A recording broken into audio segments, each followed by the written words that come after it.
सबसे पहले SSO portal पे जाना है और एसएसओ आईडी के माध्यम से लॉगिन हो जाना है। अगर आईडी बनी हुई नहीं है तो एक नई एसएसओ आईडी बनानी होगी। एसएसओ पे लॉगिन हो जाने के बाद आपको सर्च के अंदर कॉलेज लिख के सर्च करना है। ये वाला ऐप आपको दिखाई देगा, इसके ऊपर जस्ट आपको क्लिक करना है और यहाँ पे आ जाएंगे click here for application form पे क्लिक करना है। उसके बाद आपका जिला कौन सा है, जिस जिले की कॉलेज के अंदर आप प्रवेश लेना चाहते हैं, फिर आप अपनी कॉलेज सेलेक्ट करेंगे जिस कॉलेज के अंदर आप प्रवेश लेना चाहते हैं। फिर यहाँ पे बोर्ड सेलेक्ट करेंगे। फिर आपके 12th के रोल नंबर 24, 25 व 26 के हैं तो आप भरेंगे। अगर 24 से पहले आपने पास की है तो अदर वाला ऑप्शन लेना है। फिर जो यहाँ पे स्टूडेंट है उसका फर्स्ट अल्फ़ाबेट यहाँ पे दर्ज करना है और उसके बाद पिताजी के नाम का फर्स्ट अल्फ़ाबेट यहाँ पे दर्ज करना है, कौन से ईयर के अंदर 12th क्लास पास की थी। उसके बाद ये कैप्सा जो दिखाई दे रहे हैं इसे दर्ज करके गेट डिटेल पे क्लिक करना है। यहाँ पे क्लिक करते ही इस प्रकार से आपकी 12th की डिटेल आ जाएगी। जांच करेंगे बिल्कुल सही होने की दशा में यस पे क्लिक करेंगे, आपकी जानकारी ऑटोमेटिक आ जाएगी। आपका नाम, आपके पिताजी का नाम, mother's name, gender, date of birth, mobile phone number सब कुछ आ जाएगा। ओनली जांच कर लेनी है। उसके बाद यहाँ पे दोस्तों देख सकते हैं पूरी जानकारी आ चुकी है। उसके बाद एक एक्टिव ईमेल आईडी आपको जरूर यहाँ पे दर्ज करनी है। यहाँ पे इस वाले बॉक्स के अंदर आपको अपनी ईमेल आईडी दर्ज करनी है। उसके बाद आपके पास वोटर आईडी कार्ड है तो यस करना है, नहीं है तो नो करना है।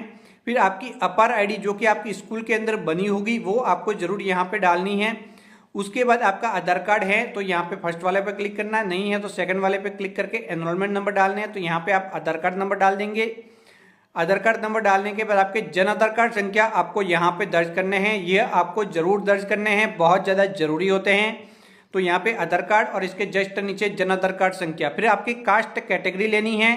फिर आपकी कास्ट सर्टिफिकेट के अंदर जो भी कास्ट लिखी हुई है वह की वह स्पेलिंग यहाँ पे आपको लिख लेनी है। उसके बाद अगर आप दिव्यांग हैं तो यस जरूर लेना है, आपको प्रवेश मिलना आसान हो जाता है। तो ये कैटेगरी है, इसमें से जो भी कैटेगरी लेंगे तो आपको आसानी से प्रवेश मिल जाता है। तो यहाँ पे जो भी कैटेगरी आप ले लेंगे, आप बीपीएल है तो यस कर लेंगे। उसके बाद दोस्तों migrate of Kashmir valley and Kashmir pandit हैं तो यस करना है, नहीं है तो यहाँ पे नो करना है।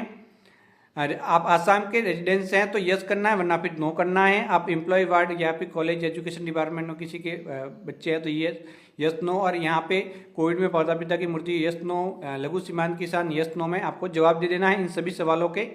उसके बाद आपका कंप्लीट एड्रेस आपको यहाँ पे फिलअप करना है। तो आप नेशनलिटी लेनी है, are you bona fide residency of Rajasthan तो यहाँ पे यस ले लेंगे। उसके बाद आपका यहाँ पे एड्रेस लिखना है, फिर आपका स्टेट लेना है, फिर आपका अपना यहाँ पे जिला लेना है, फिर आपको अपनी तहसील लेनी है। तो यहाँ पे कंप्लीट एड्रेस फिलअप करना है, फिर यहाँ पे पिन कोड डालने हैं। ये कंप्लीट फिलअप करने का कॉपी करना है और इस सेकंड वाले भाग के अंदर कॉपी हो जाएगा। अब अगर आप बोनस मार्क के लिए एलिजिबल है तो यस जरूर करना है। यहाँ पे आपको ये वाला भाग बहुत सारे लोग ध्यान नहीं देते, तो इसमें से कोई भी सर्टिफिकेट है तो यस करके अपलोड जरूर करना है। आपको बोनस अंक मिलेंगे जिससे कि आपका प्रवेश आसान हो जाएगा। तो बोनस सर्टिफिकेट कौन सी दिनांक को इशू हुआ है वो यहाँ पे डालना है और आगे जाके इसे अपलोड भी करना होगा, इस बात का भी ध्यान रखना है।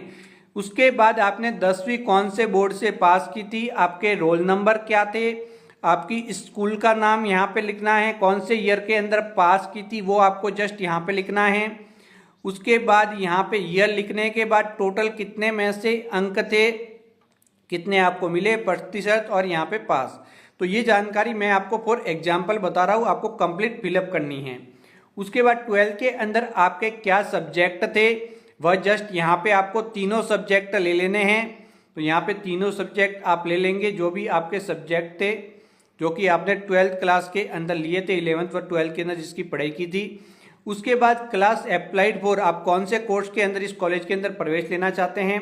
फिर इस प्रकार से आपको ऑप्शन मिल सकता है, किसी यूनिवर्सिटी में मिलेगा किसी में नहीं मिलेगा।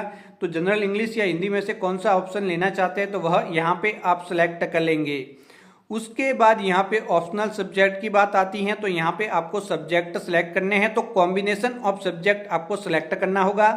तो जैसे ही किसी एक सब्जेक्ट, एक ग्रुप के अंदर एक ही सब्जेक्ट है, जैसे कि यहाँ पे पॉलिटिकल या हिस्ट्री में से एक आप ले सकते हो। जैसे पॉलिटिकल पे आपने क्लिक किया तो यहाँ पे इस प्रकार से सब्जेक्ट कॉम्बिनेशन आ जाएगा। तो यहाँ से आपको 3 से 5 कॉम्बिनेशन सेलेक्ट करने हैं, वरना फिर आपको आगे एरर मिलेगी। तो यहाँ पे जिस जिस आप सब्जेक्ट को लेना चाहते हैं उसके ऊपर क्लिक करना है। इस प्रकार से भी क्लिक कर सकते हैं। पहले वह कॉम्बिनेशन लेना है जो कि आप प्रवेश लेना चाहते हैं, उसके बाद आप दूसरे कॉम्बिनेशन ले सकते हैं जो सेकेंडरी आपके ऑप्शन हैं। तो यहाँ पे दोस्तों देख सकते हैं मैंने फर्स्ट ले लिया है, उसके बाद मैं सेकंड ले लूंगा। तो इस प्रकार से एक एक करके, जैसे दोस्तों एक ही ग्रुप के अंदर दो सिलेक्ट करने की कोशिश करेंगे तो आपको एरर मिलेगी। यहाँ पे मैं आपको विस्तार से इसलिए समझा रहा हूँ कि यहीं पे सबसे ज्यादा लोगों को समस्या आती है। तो सबसे पहले आपको वह कॉम्बिनेशन लेना है जिसके अंदर प्रवेश लेने के लिए सहमत है। उसके बाद कोई भी कॉम्बिनेशन आप सिलेक्ट कर सकते हैं। तो कुल 4-5 कॉम्बिनेशन आप सिलेक्ट कर लो, फिर आपको आगे एरर नहीं मिलेगी। ये काम करने के बाद दूसरा काम आपको करना है कि इसके जस्ट नीचे यहाँ पे आपको एक ऑप्शन मिलेगा, जितने भी सब्जेक्ट इस महाविद्यालय के अंदर अवेलेबल हैं उनको वरीयता देनी है कि सबसे पहले प्रवेश आपको किस सब्जेक्ट के अंदर मिले, आपको कौन सा सब्जेक्ट अलॉट हो। तो यहाँ पे सबसे पहले आपको वही लेना है। जैसे कि मेरे यहाँ पे इस मामले में जो स्टूडेंट है उसको जैसे कि फॉर एग्जाम्पल हिंदी लिटरेचर लेना, तो मैं इसको फर्स्ट पे रखूंगा। फिर उसको हिस्ट्री भी लेना, इसको मैं सेकंड पे रखूंगा। फिर इसको पॉलिटिकल साइंस लेना है तो मैं इसको थर्ड पे रखूंगा। तो इस प्रकार से प्रायोरिटी देनी है। फिर मैं फोर्थ पे सोशियोलॉजी ले लूंगा, फिर मैं यहाँ पे ज्योग्राफी ले लूंगा, फिर मैं होम साइंस ले लूंगा, और जो नहीं लेना वो मैं अंत में ही रखूंगा सभी सब्जेक्ट। तो इस प्रकार से आपको कॉम्बिनेशन ऑफ सब्जेक्ट के बाद यहाँ पे वरीयता भी आपको जरूर देनी है। अब पेरेंट्स की जानकारी बननी है, गार्जियंस हैं, पेरेंट्स हैं, वो ले लेना है।